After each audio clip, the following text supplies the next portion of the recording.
तेल लेने गया ससुराल। सुनने में अजीब नहीं लगता कि तेल लेने गया ससुराल? मानो कोई कमारी लड़की अपने ससुराल ना जाने की जिद पर ससुराल को बुरा भला कह रही हो। पर ऐसा बिल्कुल नहीं है। ये सब तो घर की बहुओं के मुंह से निकलने वाले शब्द थे। अब कैसे और क्यों, आइए जानते हैं। कोहली परिवार खाने का बड़ा शौकीन था। अब पंजाबियों की शान ही होती है खाना, तो कोई खाने से कॉम्प्रोमाइज़ करता भी कैसे। सुबह सुबह डाइनिंग टेबल पर बैठा कोहली परिवार खाने का इंतजार कर रहा था। अरे कुलजीत बहू, क्या बना रही हो नाश्ते में? आलू के पराठे और सरसों का साग। भाभी की कॉपीराइट डिश है ना भाभी? किचन में खड़ी कुलजीत बाहर हॉल में हो रही बात को सुनकर चिढ़ जाती है। गलती हो गई मेरी जो इन लोगों को आलू का पराठा खिला दिया। एक एक करके गर्मा गर्म पराठा खाते हैं सब। एक पराठा बनाओ फिर सर्व करने जाओ, फिर बनाओ फिर सर्व करने जाओ। बिना जिम किए आधा शरीर तो इन लोगों को खाना बनाकर खिलाने में ही कम हो गया मेरा। एक बार बनाकर रख भी नहीं सकती कि सभी खुद लेकर खा ले, क्योंकि ठंडा खाने की आदत तो इस घर में किसी को है नहीं। बेचारी कुलजीत पराठे में ही रो रही थी कि सैंकी कहता है, पर आज तो मुझे बेबी कॉर्न और पनीर चिल्ली खाने का मन था कुलजीत, और रात को पूरी और आलू दम की सब्जी। वाह वाह वाह वाह, मजा आ जाएगा भाई। खाने का नाम सुन सुनकर और खाने का स्वाद सोच सोचकर पूरे कोहली परिवार के मुंह में पानी आ चुका था। और फिर आती है रसोई से हाथ में खाने की ट्रे लिए कुलजीत। ये है आप सबके लिए फुलके और आलू की तरी वाली सब्जी। ये क्या मजाक कर रही हो बहू तुम? हमारे घर में इतना सादा खाना कौन खाता है? कोई बात हुई है क्या कुलजीत? वरना तुमसे इतनी बड़ी गलती नहीं हो सकती। कहीं तुम्हारी तबीयत तो खराब नहीं है ना? हे भगवान, इसीलिए तो कहता हूँ स्वेटर पहना करो तुम। उस स्लीवलेस सूट को सभी को दिखाने के चक्कर में कल तुमने स्वेटर नहीं पहना था, लग गई ना ठंड। आओ चलो बैठो यहाँ पर। अच्छा, तो ये बात है। वही मुझे ना टेंशन हो गई। तुम आराम से बैठो बहू, हम खाना बाहर से मंगवा लेंगे। हम सब बहू के सामने बाहर का खाना खाएंगे तो बहू का जी नहीं जलेगा क्या? अरे तो बहू को खाने से किसने रोका है? ये सब तो कहने की बातें हैं कि बीमार आदमी को सादा खाना खाना चाहिए।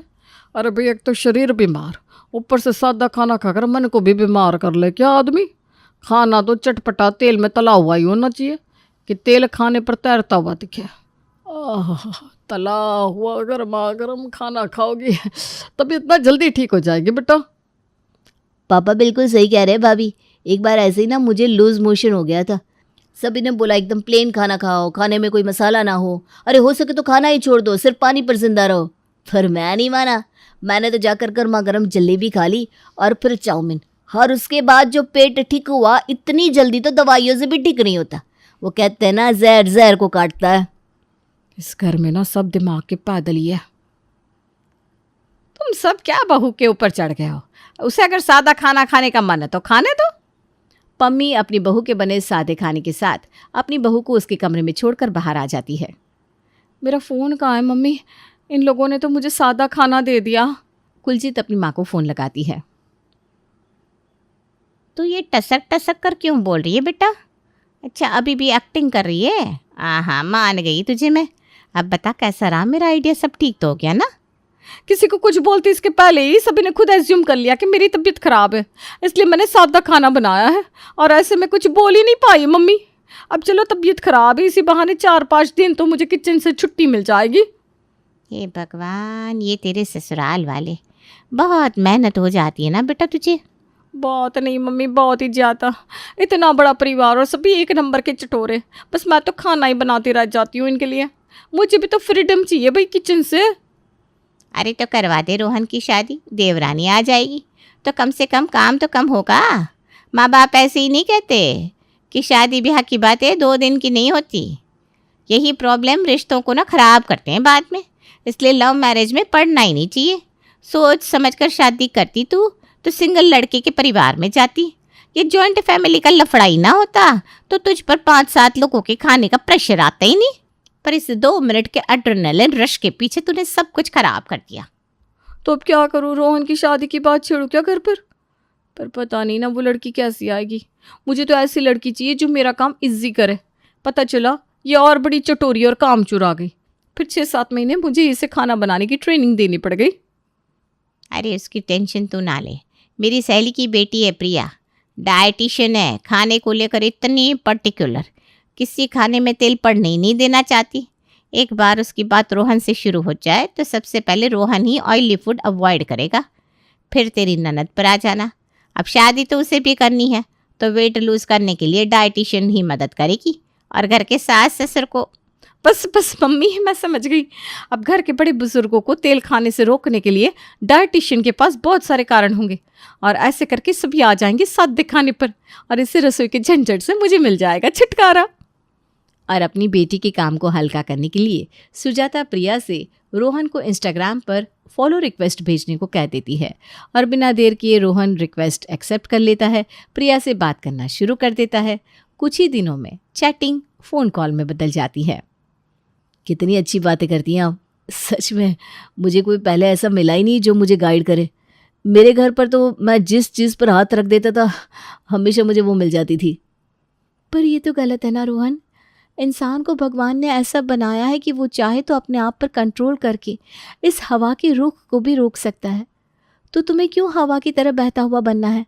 हवा को रोकने वाला बनो ना। वाह यार, तुम कितनी अच्छी बातें करती हो प्रिया। I love you. मेरा मतलब आई वॉज अमेज्ड। अब प्रिया का असर रोहन पर हो रहा था, तो रोहन का भी असर प्रिया पर होना ही था। प्यार चीज़ ही ऐसी होती है जनाब। छत पर टहल रहा रोहन प्रिया को कॉल लगाता है। तुमने कहा था ना प्रिया कि विटामिन डी लिया करो, सेहत के लिए अच्छा होता है। तो आज छत पर टहल रहा हूँ मैं। तुम बताओ क्या कर रही हो?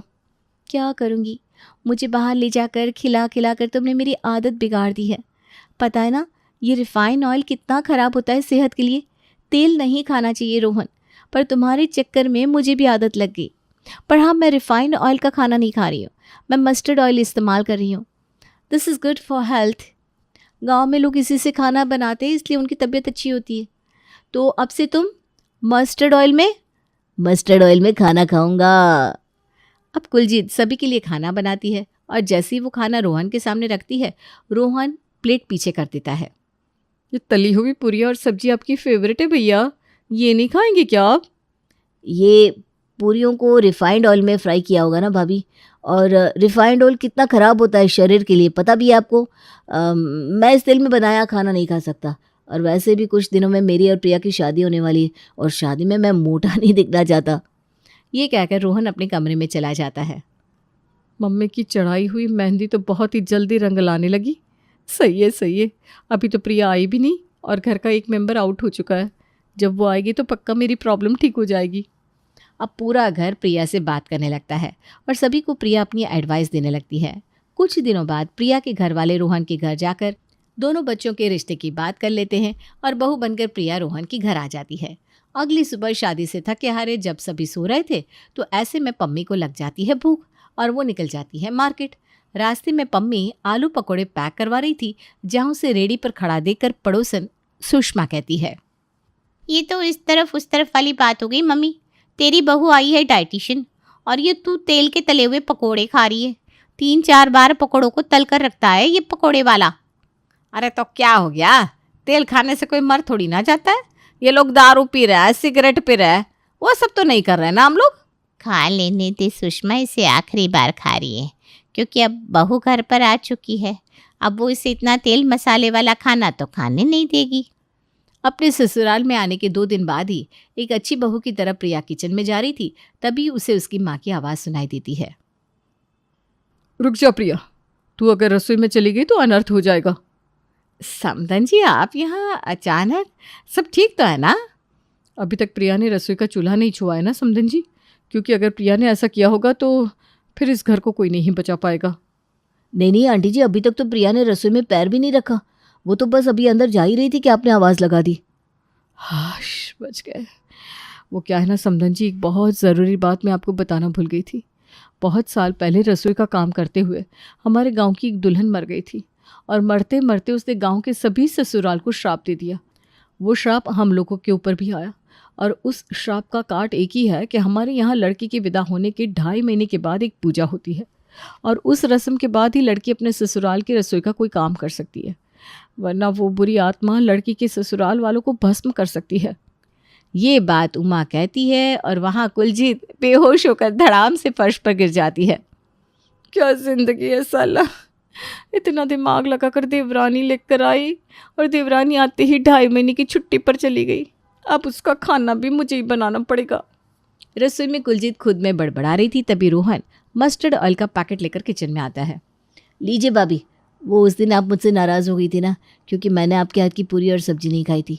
मैं बिल्कुल खाऊंगा, बस मेरा और प्रिया का खाना आप इस तेल से बनाइएगा। बाकी जिसका खाना जिस तेल में बनाना हो बना लीजिए, मुझे कोई दिक्कत नहीं है। ये सरसों का तेल क्यों लेकर आए हो रोहन?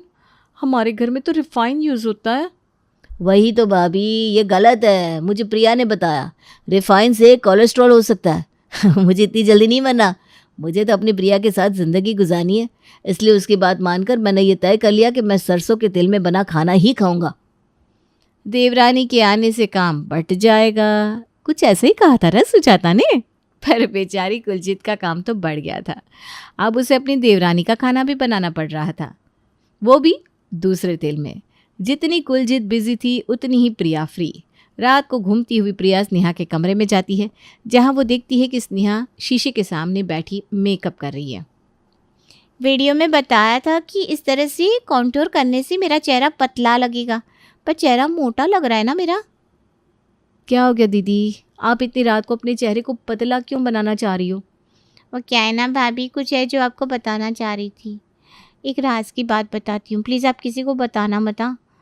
वो ना मेरे कॉलेज में एक लड़का मुझे बहुत अच्छा लगता है, पर मुझे भाव ही नहीं दे रहा। अब बाकी लड़कियाँ कह रही हैं कि मेरा वज़न ज़रा ज़्यादा है ना, मुझे फिट होना होगा, स्किन ग्लो करनी चाहिए, तभी कुछ हो सकता है। पर मेरे चेहरे पर तो इतने सारे दाग धब्बे और पिंपल हैं। अब ऐसे में वो लड़का मुझे कैसे भाव देगा?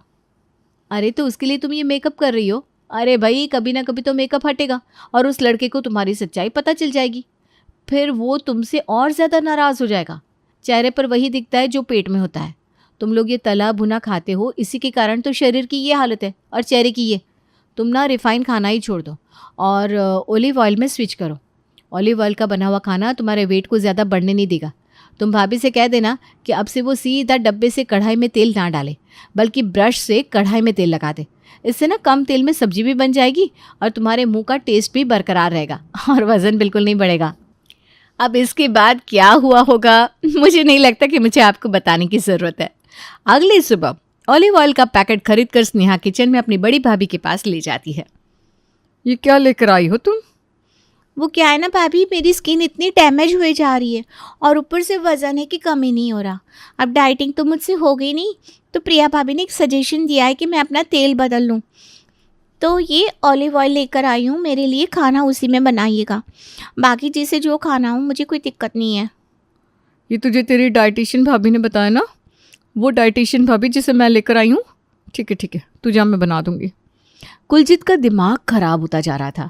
अब घर के हर मेंबर के लिए उसे उनके हिसाब से अलग तेल में खाना बनाना पड़ रहा था। यानी कि नई देवरानी के आने के बाद काम तो 3 गुना बढ़ चुका था। इसी तरह दिन गुजर रहे थे। फिर एक शाम पम्मी की सहेलियां पम्मी से मिलने आती है। क्या पम्मी, आज तो पिकनिक पर क्यों नहीं आई? कितना मज़ा आया हमें। सच में पम्मी, पूरा मूड तरोताज़ा हो गया। कितने चक्कर लगाए हमने पार्क के, क्या बताऊँ। और सारा क्रेडिट जाता है तेरी बहू को। क्या डाइट प्लान बताती है प्रिया, मेरी तो हड्डियों में मानो जान आ गई है। अरे मैं कैसे आती सुषमा, घुटनों में इतना दर्द है कि बाथरूम तक चली जाऊं, यही गनीमत है। तो अपनी बहू से डाइट प्लान बनवा लेना। तेरी बहू पड़ोसियों को डाइट प्लान बताती फिर रही है, तुझे नहीं बताएगी क्या? और रात के खाने पर पम्मी प्रिया से इस बारे में बात करती है। अरे तेरी डाइट से तो लोगों को बड़ा फ़ायदा हो रहा है बेटा, मुझे भी कोई आइडिया दे, क्या करूं जिससे मेरे घुटनों के दर्द में आराम हो। आप पर ये डाइट वाइट मत करने को बोलना। नहीं मम्मी जी, मुझे पता है कोहली फैमिली से डाइट नहीं होने वाला। आप ना बस अपना तेल बदलिए और सूरजमुखी के तेल से बना खाना खाना शुरू कर दीजिए। सूरजमुखी का तेल हड्डियों के लिए बहुत फ़ायदेमंद होता है। अब अगर पम्मी सूरजमुखी के तेल में बना खाना खाती तो सोडी भी खाता। अगली सुबह सोडी सूरजमुखी के तेल का पैकेट लाकर जैसे ही कुलजीत के हाथ में रखता है, कुलजीत फट पड़ती है। बस बहुत हुआ, अब मुझसे नहीं होगा ये तेल का ड्रामा। तेल लेने गई रसोई और तेल लेने गया अब सबकी वैरायटी का तेल। इस तेल की वैरायटी के पीछे तो मेरा तेल निकल गया। मम्मी जी, स्नेहा दीदी के लिए ऑलिव ऑयल में खाना बनाओ, रोहन और प्रिया के लिए सरसों के तेल में, मेरे और संकी के लिए रिफाइन में, और अब पापा जी और आपके लिए इस सूरजमुखी के तेल में खाना बनाओ। यही बाकी रह गया था क्या? अब 2.5 महीने पूरे होने को आए हैं ना, अब प्रिया से खाना बनवाइए। ये बनाए सबके लिए अलग अलग तेल में खाना, क्योंकि मुझसे खाना नहीं बनने वाला। मैं तो इस 2.5 महीने के ब्रेक के बाद क्लिनिक ज्वाइन करने वाली हूँ भाभी। इस बारे में पहले ही मैंने मम्मी जी से बात कर ली थी। अरे कोई मुझे पानी ला कर दो, मुझे चक्कर आ रहा है। पर बात क्या हो गई बहू, तुम अचानक इतना चिढ़ क्यों रही हो? तुम्हें खाना नहीं बनाना क्या? बिल्कुल भी नहीं पापा जी, मुझे नहीं बनाना खाना। जब शादी होकर आई थी तब 2-4 महीने शौक से खाना बना लिया, हो गया, पर अब तो सब मेरे पीछे ही पड़ गया। अरे बेटा तो ऐसे बोलना, नहीं बनाना है खाना, हम कुक रख लेंगे, हमने कौन सा मना किया है। सांगी, वो तेरी नानी के घर में जो खाना बनाने वाली नहीं थी क्या, उसे ज़रा फ़ोन कर दे, वो आ जाएगी यहाँ। कुक के हाथ का खाना खाने से आप लोगों को दिक्कत नहीं? इस घर में किसी को किसी बात से दिक्कत नहीं है कुलजीत। ससुराल कॉम्प्लिकेटेड हो ज़रूरी नहीं। हमें तो लगा कि तुम्हारा मन नहीं लगता अकेले, इसलिए तुम शौक से खाना बनाती हो। अगर हमें पता होता कि ये खाना बनाना तुम्हें प्रेशर लग रहा है तो हम कब का कुक बुलवा लेते। जितनी इजीली कुलजीत ने सोचा भी नहीं होगा, उतनी इजीली ये टॉपिक सॉल्व हो जाता है और कुलजीत को तिल से छुट्टी मिल जाती है।